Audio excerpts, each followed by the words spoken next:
Olá, caros amigos, caros telespectadores, estamos iniciando mais um programa Janela Aberta aqui pela nossa TV Nazaré, e o programa de hoje tem um tema literário, digamos assim, vamos falar de literatura, vamos falar sobre esse livro aqui, o livro Decidir-se. Olha, já vou até mostrando o livro aqui para você. Olha, o livro Decidir-se, que é um livro escrito pelo escritor, jornalista Valbert Monteiro, meu amigo. Está aqui, olha aqui já, ele vai falar tudo sobre isso, sobre a capa, que já está aqui do meu lado, você está vendo, né? Nosso Valbert Monteiro, que é católico praticante, engajado nas pastorais da Igreja da Trindade, é um grande propagador da fé católica, bacharel em Direito, está aqui essa noite, mais uma vez no Janela Aberta. Boa noite, Valbert. Boa noite, Diácono Theo. É uma honra, um prazer estar aqui de volta para conversarmos um pouquinho sobre este que é o 10º livro, né, da minha carreira. Uhum. Antes de falar sobre o livro desse dia, como é que começou a sua vida de escritor? Assim? Como é que quando surgiu assim, eu vou começar a escrever, como é que a vida, como é que nasce assim, um escritor? Digamos assim, vencer o medo de escrever, porque eu devo dizer que, apesar de, desde os 14 anos de idade, eu gostar e participar de movimentos literários, né, com 14 anos, junto com o seu pai, eu fazia parte do Círculo Cultural dos 30, Sim. que era uma agremiação de jovens que discutiam literatura e que se propunham a propagar a cultura, entende? Eu levei muitos anos para, digamos assim, decidir mostrar a cara, né? E em 1992 eu comecei a editar uma revista chamada Ver o Pará. Na verdade eram duas revistas, a Ver o Pará e a Nosso Pará. A Ver o Pará, ela tinha uma temática mais turística, apresentava os municípios do Pará, as atrações turísticas, e a Nosso Pará era mais temática. Então, digamos, o primeiro número enfocou a história do Pará, o segundo a geografia, o terceiro a economia, o quarto a riqueza cultural, e depois foi seguindo as outras temáticas. E, finalmente, eu decidi fazer um livro que abordava, na verdade, eu não escrevi, eu fui o editor do livro que abordava a culinária paraense, tá? Cujo título era Nosso Sabor Pai d'Égua, entende? Apresentando não só as origens da nossa culinária, mas assim explicando cada prato típico nosso, a maniçoba, o pato do tucupi. Aliás, esse livro, até hoje, ele tem uma grande aceitação nos cursos de culinária. O professor Kumaru, lá da UNAMA, ele sempre recomenda esse livro.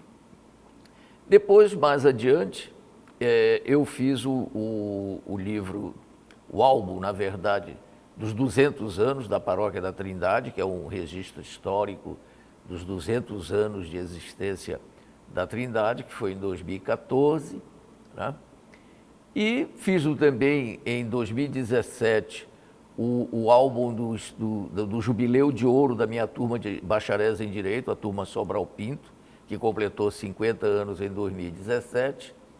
E aí eu me empolguei, escrevi um livro sobre o Círio de Nazaré, que eu considero o meu best-seller. Eu digo o best-seller porque foram 2 edições, cada uma delas 1000 exemplares, e estão esgotados. Sim. Tá?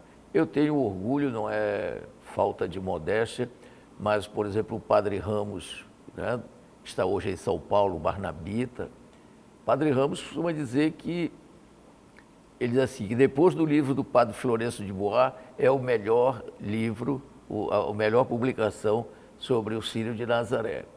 E aí seguiram os outros, vieram as igrejas históricas de Belém, entende? Até que eu comecei a fazer os livros sobre reflexão, tá? as minhas reflexões. Mais existenciais, diríamos assim. Exatamente. E também o primeiro livro religioso, que eu digo de cunho religioso, foi o Rosário, um tesouro que se redescobre, que fala não só, digamos, da minha adesão ao terço mariano. Por que eu uso a expressão adesão? Porque mesmo, digamos assim, já iniciado o meu processo de conversão, mesmo eu já participando ativamente das atividades da igreja, da Paróquia da Trindade, eu era avesso ao terço. Ah, é? Eu tinha as minhas restrições, digamos, eu achava uma oração repetitiva, entende? Eu não via, eu tenho que confessar isso, é um pecado meu, né?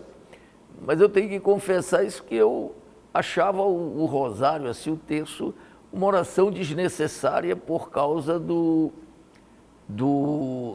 caráter repetitivo das Ave-Marias. Tá? Eu, na verdade, não tinha entendido o espírito da oração, entende? E até que um dia, por incrível que pareça, o meu filho me levou para o terço. Não, pai, o senhor vai comigo ao terço. Eu fui meio contrariado, mas fui lá na Trindade. E estou até hoje lá, porque eu fui perceber e fui me interessar pelo tema também, fui pesquisar, li o livro o Tratado da Verdadeira Devoção à Virgem Maria, né, do nosso santo Luís de Montfort.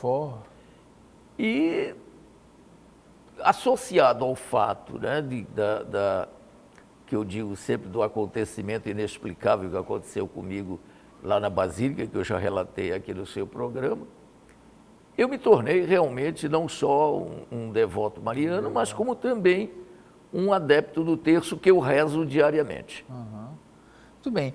E como chegou no Decidir-se? Vamos agora ao nosso livro. Por que Decidir-se? Como surgiu a história deste livro aqui? Esse livro, veja bem, muita gente me pergunta se é um livro autobiográfico. Não. Eu espero, né, se Deus me permitir, se for da vontade dele, eu espero ainda concluir o meu livro biográfico. Mas esse aí é um relato, evidentemente que ele tem um testemunho de como começou o meu processo de conversão, mas ele trata, digamos, de outros temas que levam a refletir sobre os desafios, né, de ser cristão.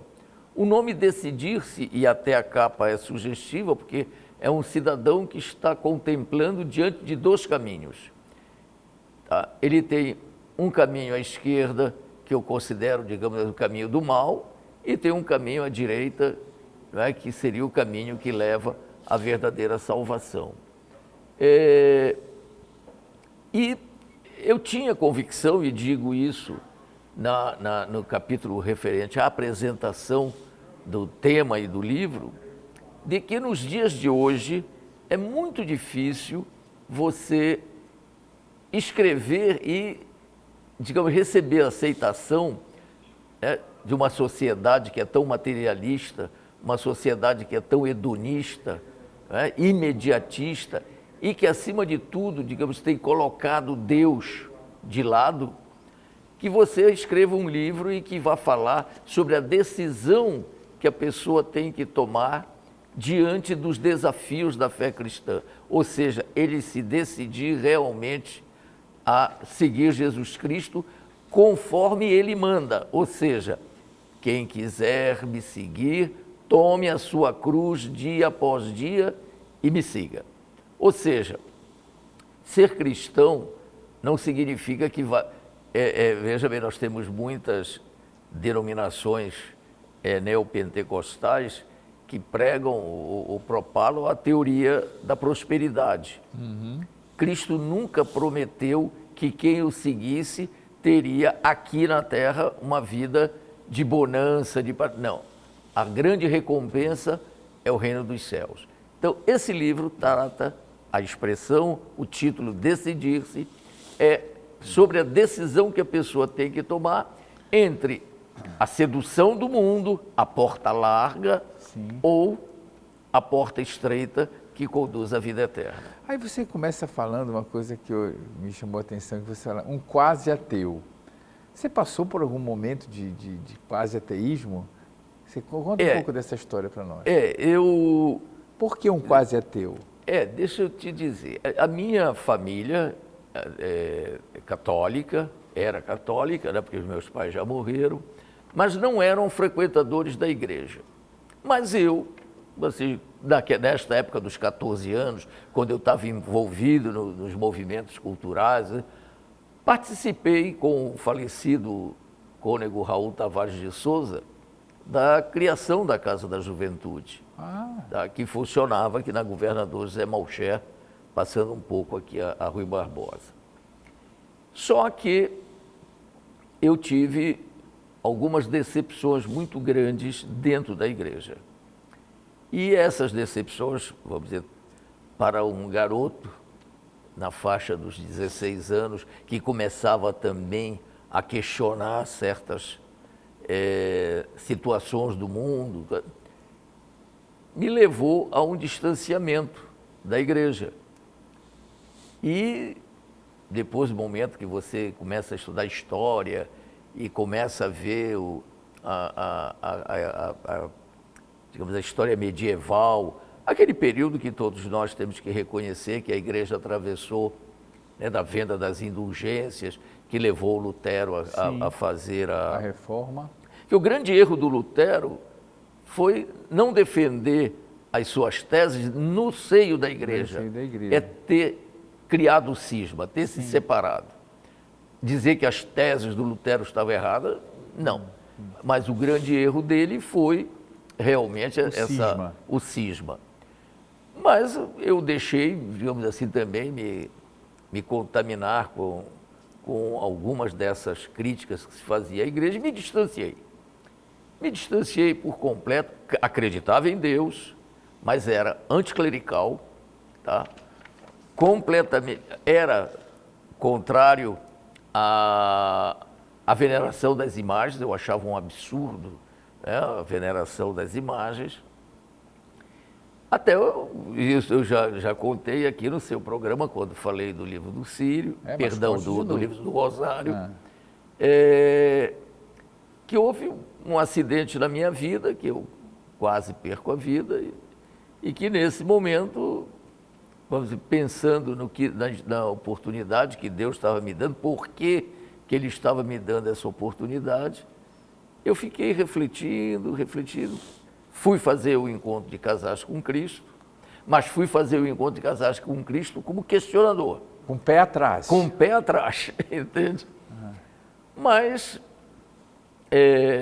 realmente, digamos assim, a pedagogia do encontro de casais com Cristo é uma coisa assim que eu considero que o nosso padre Alfonso Pastore, quando criou o ECC, ele estava realmente inspirado pelo Espírito Santo. A pedagogia do ECC é correta. E culminou com, vamos dizer, o meu primeiro encontro, a primeira vez que eu fui pegar na imagem original que está no Glória, lá da Basílica, e que na hora que eu toquei a imagem, e eu estava sem nenhuma emoção, eu estava ali para pegar uma estatuinha que tinha um valor histórico, porque há 300 anos ela tinha sido descoberta pelo Plácido e achada pelo Plácido, mas para mim era uma imagenzinha, como uma escultura de madeira. Quando você tocou na imagem, o que aconteceu? Eu levei um choque, assim. Sério? Um choque, quase eu caio da escada, aquela escada que é colocada para ir lá no Glória, né?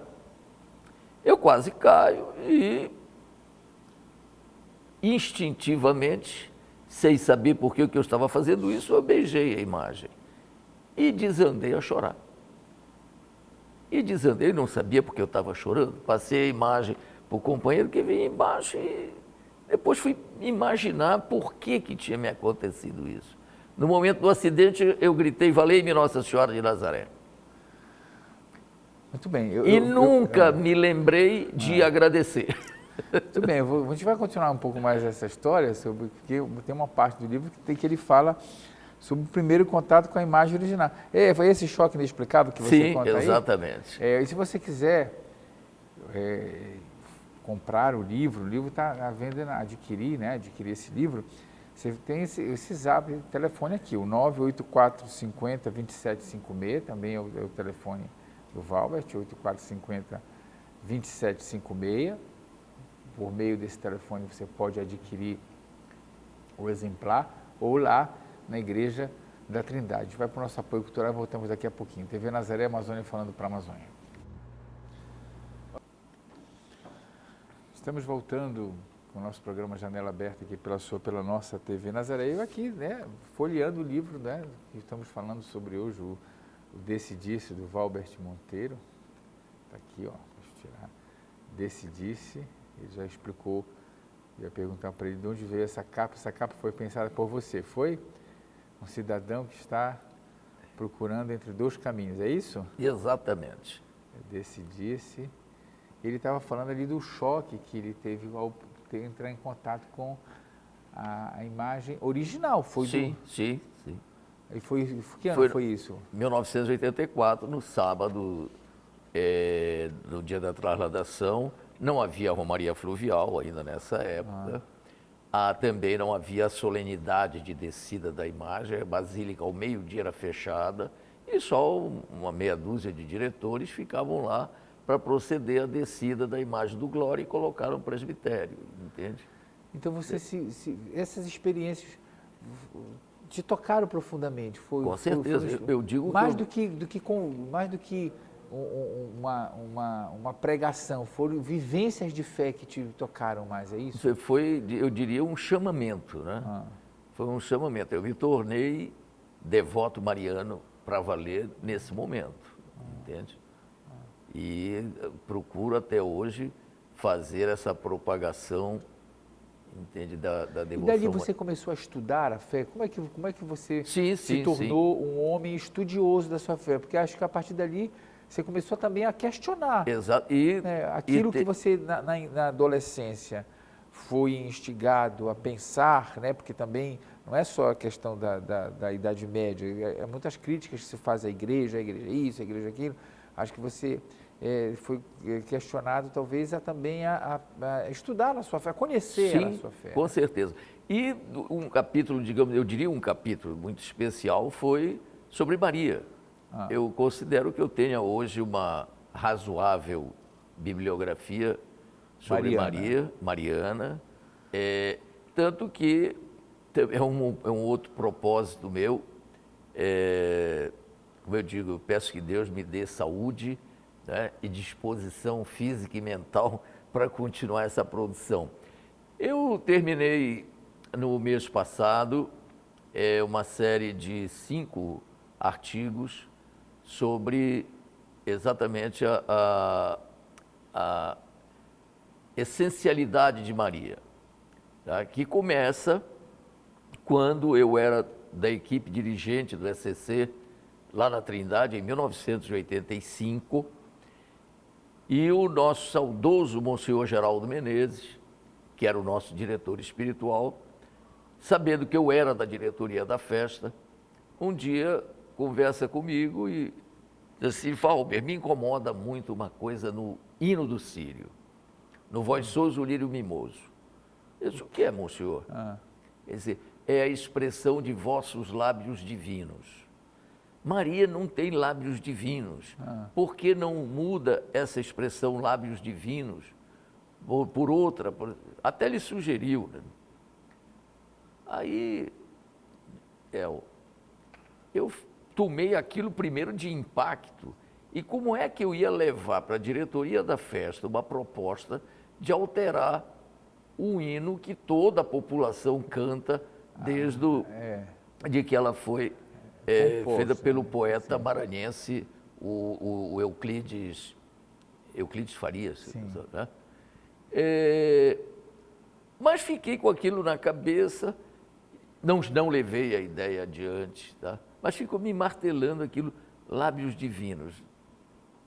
Maria não pode ser divina. Tá?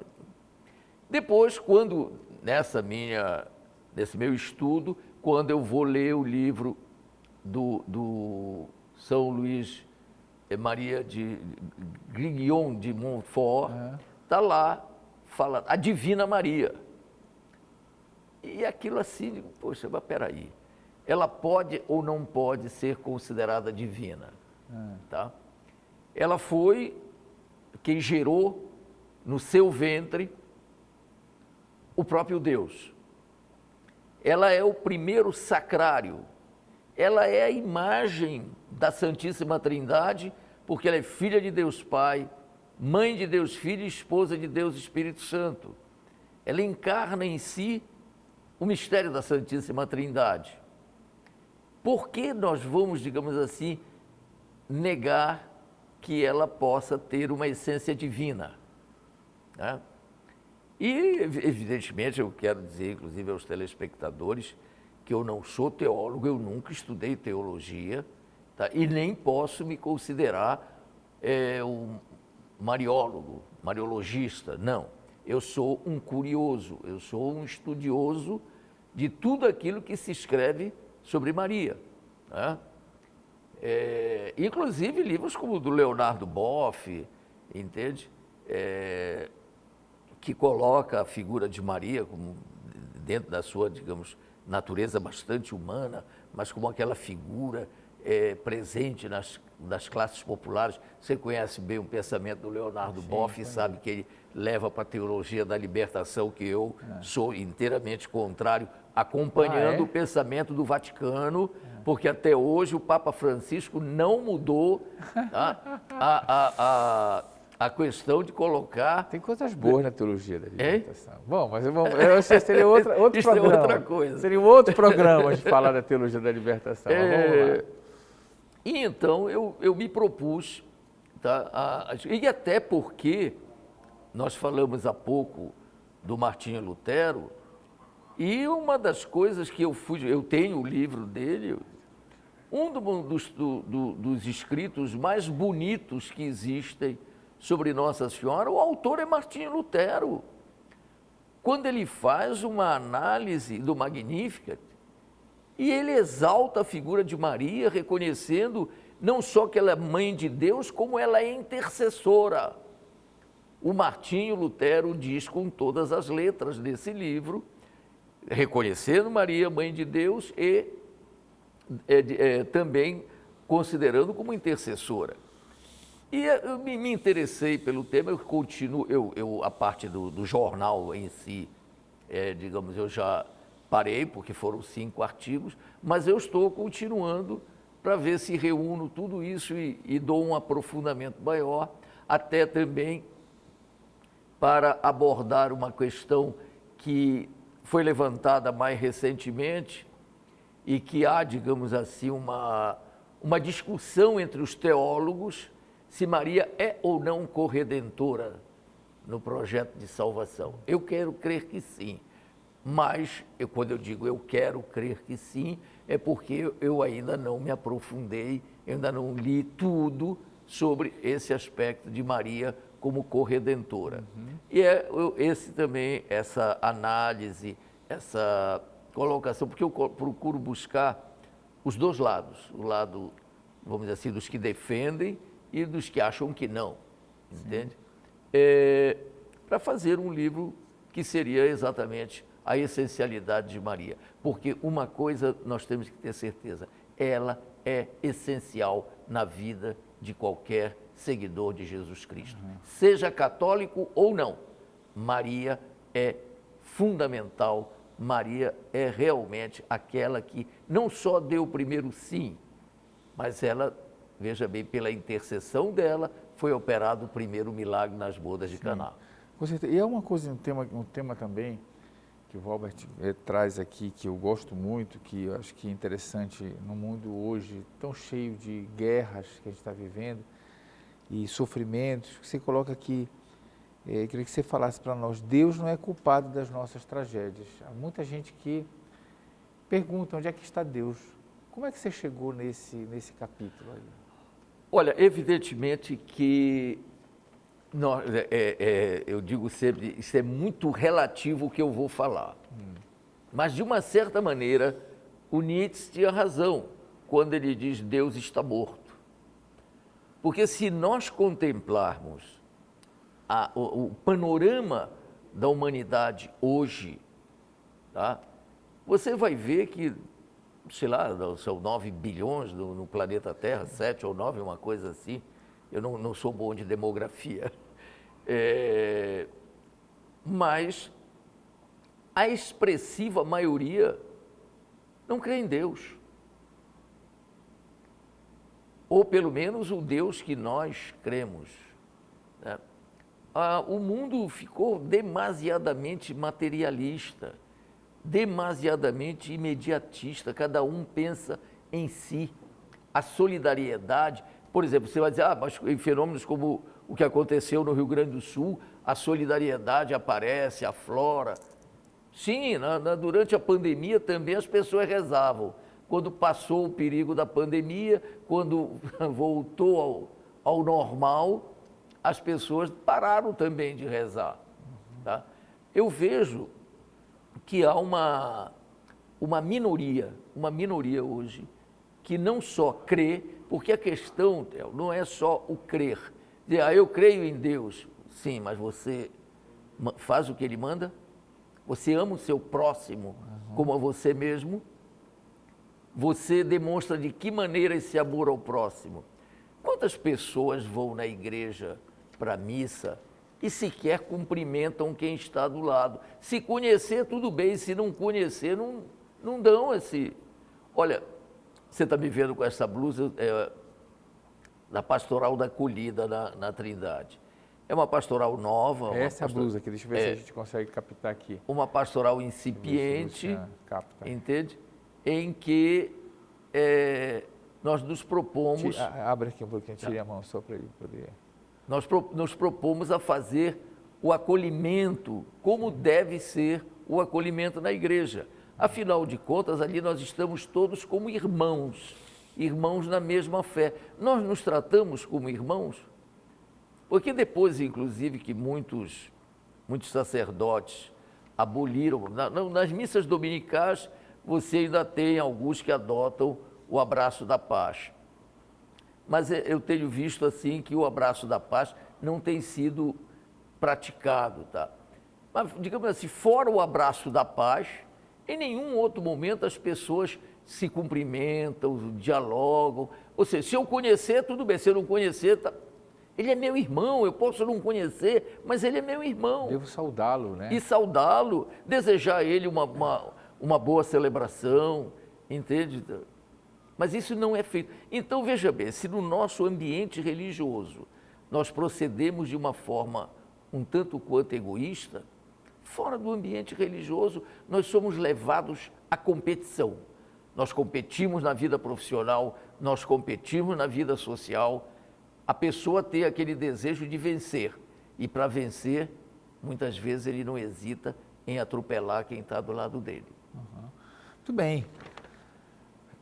98450-2756, 8450-2756, aqui é o livro do Valber. Esse livro você pode adquirir por esse telefone e também na Igreja da Trindade. Lá está à venda, à vontade, você pode adquirir o livro e se deliciar com a leitura, que é muito boa, que é muito agradável, né? É muito conhecido. E daqui a pouco a gente vai falar sobre um tema interessante que eu quero saber, né? Olha aqui, o demônio existe? Hein? Porque quero saber por quê. É engraçado que esses são temas muito interessantes que as pessoas se perguntam também, né? Existe? Sim, ele diz que sim, né? Claro, a igreja também diz que sim. Eu quero saber por que ele pensou nessa história do demônio, né? Não sai daí, TV Nazaré, Amazônia falando para a Amazônia. Estamos voltando com o nosso programa Janela Aberta, aqui pela nossa TV Nazaré, recebendo o bacharel em Direito, jornalista, escritor, Valber Monteiro, que escreveu este livro aqui, Decidir-se. Tem um prefácio bonito do padre Joaquim Bezerril de Souza, que fala sobre essas questões do dia a dia, esses problemas existenciais. Muitas vezes você quer uma leitura interessante, você quer ler alguma coisa também do ponto de vista religioso, existencial, que te ajude a refletir sobre a vida, tomar uma decisão. Você pode adquirir o livro por esse telefone, 98450-2756, 8450-2756. Aqui o Valbert vai indicar para você os passos para adquirir o livro. E também, você pode também dirigir-se à Igreja da Trindade, na paróquia da Santíssima Trindade, que todo mundo conhece onde fica, e lá o livro está à venda. E antes de eu chamar o apoio cultural, eu perguntei para ele se o demônio existe. Ele diz que no livro que sim, porque muita gente pergunta, né? O demônio não existe, né? O inferno é aqui mesmo, né? No linguajar popular, né? Então eu vou perguntar para ele por que ele colocou um capítulo sobre esse assunto.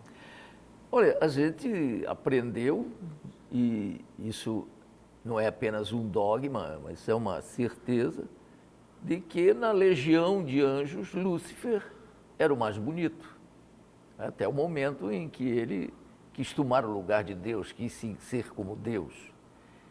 Então, eu estou fazendo esta reminiscência, assim, essa referência, para dizer que o demônio existe e é bonito.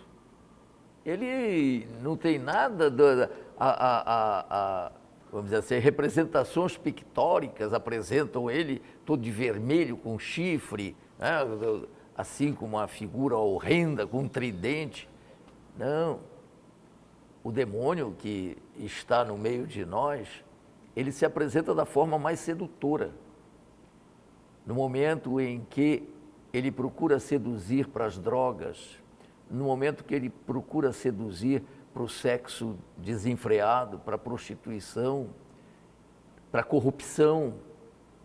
Existem várias formas do demônio se apresentar e buscar seduzir o homem, afastá-lo de Deus, afastá-lo do convívio da igreja, colocar na cabeça das pessoas de que a igreja é uma instituição falida, entende?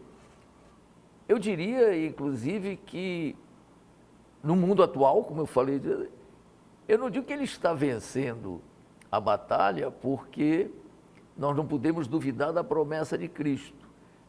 Hoje é dia de São Pedro, dia 29, perdão. Dia 29 foi dia de São Pedro, o primeiro Papa. E quando Jesus entregou a chave para ele, diz: as portas do inferno não, tu és Pedro, sobre essa pedra edificarei a minha igreja, e as portas do inferno não prevalecerão contra ela. Eu tenho alimento comigo esta convicção, mas também sem esquecer de uma coisa, que no Apocalipse a gente sabe, a gente vê que o número dos escolhidos, os números daqueles que terão o prêmio, a recompensa eterna, é um número bem reduzido, que é daqueles que lavaram e alvejaram as suas vestes no sangue do Cordeiro. Muito bem. E também ele tem um tema interessante aqui sobre o olhar, um instrumento da tentação. O que é isso? Tem a ver com a rede social? Também. Muitas vezes, olha, eu vou resumir, digamos, uma coisa também sobre a frequência à igreja. E aqui, me perdoem, vamos dizer assim, eu digo tanto os homens como as mulheres. Mas você, quando vai participar de uma solenidade religiosa, seja missa, seja um batizado, seja um casamento, uma cerimônia religiosa, você adentra no templo, você tem que estar vestido convenientemente. Sim. Tá? Você não vai para a praia de terno e gravata, tá? Mas também você não pode ir para a igreja como se você estivesse indo para a praia. Tá? E, sobretudo, aí é que eu digo que o olhar pode ser um objeto da tentação. Você vê, assim, tem determinadas pessoas, determinadas mulheres que vão para a igreja com decotes acentuados, costa nua, mini saias, e que isso acaba provocando olhares masculinos que nem sempre, vamos dizer assim, estão recheados de pureza, né? Houve um padre barnabita, eu não me lembro bem, que ele, numa homilia, ele disse a seguinte expressão: o pecado não está no olhar, o pecado está se você repousa o olhar. Ou seja, eu posso olhar uma pessoa que esteja com um decote acentuado e se eu desviar o olhar, tá tudo bem. Mas se eu fixar o olhar, eu estou realmente começando a ser tentado, né? Sim. Agora, você falou da questão das redes sociais. Que é um problema hoje em dia, né? Nessa questão também religiosa, né? Para os jovens, para os homens, para os adultos, para as mulheres. Queria que você falasse um pouco sobre isso. A internet, ela te possibilita uma porção de coisas ótimas, excelentes. Eu diria que os avanços tecnológicos são fantásticos, mas, como tudo na natureza humana, ele também é usado para o mal. Você, por exemplo, se é um cristão engajado, se você tem compromisso com a sua igreja, você vai aproveitar as redes sociais para evangelizar, para difundir coisas boas, vídeos bons, vídeos educativos e não pornografia. Mas você está cansado de ver católicos que frequentam a missa, que estão sempre na igreja, que participam até de movimentos, de pastorais, esses troços todos, e que no dia a dia da semana estão mandando filmes indevidos, recheados. Como é que se diz? Compartilhando conteúdos que, no mínimo, são pouco católicos. Poucos, né? Católicos, né? O cara deveria fazer uma boa confissão, entende? Então, e a outra coisa também é a seguinte, que eu falo também aí, que a fofoca, o disse-me-disse, tá? Se eu propago uma notícia de alguém, tá, que não seja no intuito de beneficiar aquela pessoa, eu estou procedendo errado. Se eu disser para ela, olha, o fulano e a fulana estão se separando, ou estão brigando. Tá? Se eu estiver dizendo essa informação exclusivamente com o intuito de propagar uma fofoca, eu não estou sendo coerente com a minha fé. Eu só posso fazer, olha, vamos ajudar fulano, ele está atravessando uma crise conjugal, vamos ajudá-lo, vamos até a casa dele, vamos conversar com ele, é outra coisa. Agora, se eu pura e simplesmente comunico, a fulano e Beltrano estão se separando, ou não se entendem mais, o que eu vou ganhar com isso? Em que eu vou estar ajudando aquele meu irmão a superar esse momento? Então, isso são, digamos assim, temas que são colocados à reflexão nesse livro. Agora, você falou uma coisa aqui também sobre a cruz sem o Cristo sem a cruz. Isso também é uma polêmica do dia de hoje. Quer um Cristo, mas também não quer a cruz. Como é que é isso? Olha, eu uso uma... Já era no finalzinho do livro isso. Eu uso uma... Eu digo que é minha, porque foi numa mensagem de Natal minha, há uns 2 anos, que a gente não pode contemplar o presépio sem estar pensando no Calvário. Ou seja, você celebra o Natal, você tem aquelas alegrias do Natal, mas esquece que aquele nascimento, ele foi predestinado a um projeto de salvação que culminaria no Gólgota. Então, a crucificação, ela é um gesto de amor, o maior gesto de amor que a humanidade pôde conhecer. E que do alto da cruz, Cristo ainda disse, Pai, perdoa-lhes, eles não sabem o que fazem. E como é que eu posso entender uma cruz sem o Cristo? E outra coisa, que também alguns dos nossos irmãos separados professam, é que eu tenho que olhar a ressurreição, que eu tenho que ver o Cristo ressurreto e não o Cristo crucificado. Mas só há ressurreição pela paixão. Cristo morre por nós. E eu tenho que lembrar isso, que o sacrifício foi por mim. Sim. Então, como é que eu posso retirar o Cristo da cruz? Como é que eu posso... A cruz é o instrumento de opróbrio. Sim, mas Cristo ressignificou. O que era o instrumento de opróbrio passou a ser um instrumento de salvação. É no lenho da cruz que pende a salvação dos homens, nós dizemos na Via Sacra. Então, não posso conceber a cruz sem o Cristo. E também uma vida que às vezes a gente pode passar com os sofrimentos da vida, né? Sim. Que isso também é uma mensagem muito importante, né? Sim. Que passamos dificuldades na vida, os sofrimentos que a gente passa pela vida, que são as dificuldades, a cruz que representa, mas a esperança da ressurreição, né? Que é mais ou menos o final do seu livro que você coloca, não tenhas medo, né? Exatamente. Nós não podemos, apesar de todas as dificuldades da vida, apesar de todos os obstáculos, porque nós, como eu volto a repetir, o caminho da salvação é um caminho de obstáculos, em que como é que eu posso merecer, digamos, a salvação, se eu não tiver provado, se eu não tiver vencido todas as tentações, ter vencido todos os obstáculos, ter tido aquela fé do centurião? Senhor, eu não sou digno que entreis na minha casa, mas dizer uma só palavra eu serei salvo.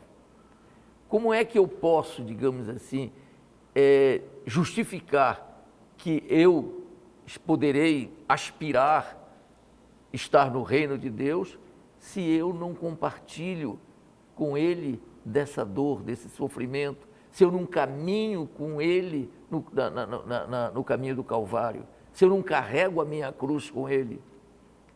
Então, agora, nós não devemos ter medo, não devemos ter medo do sofrimento, não devemos ter medo da dificuldade, não devemos ter medo dos desafios, porque acima de tudo nós temos Cristo conosco. Muito bem.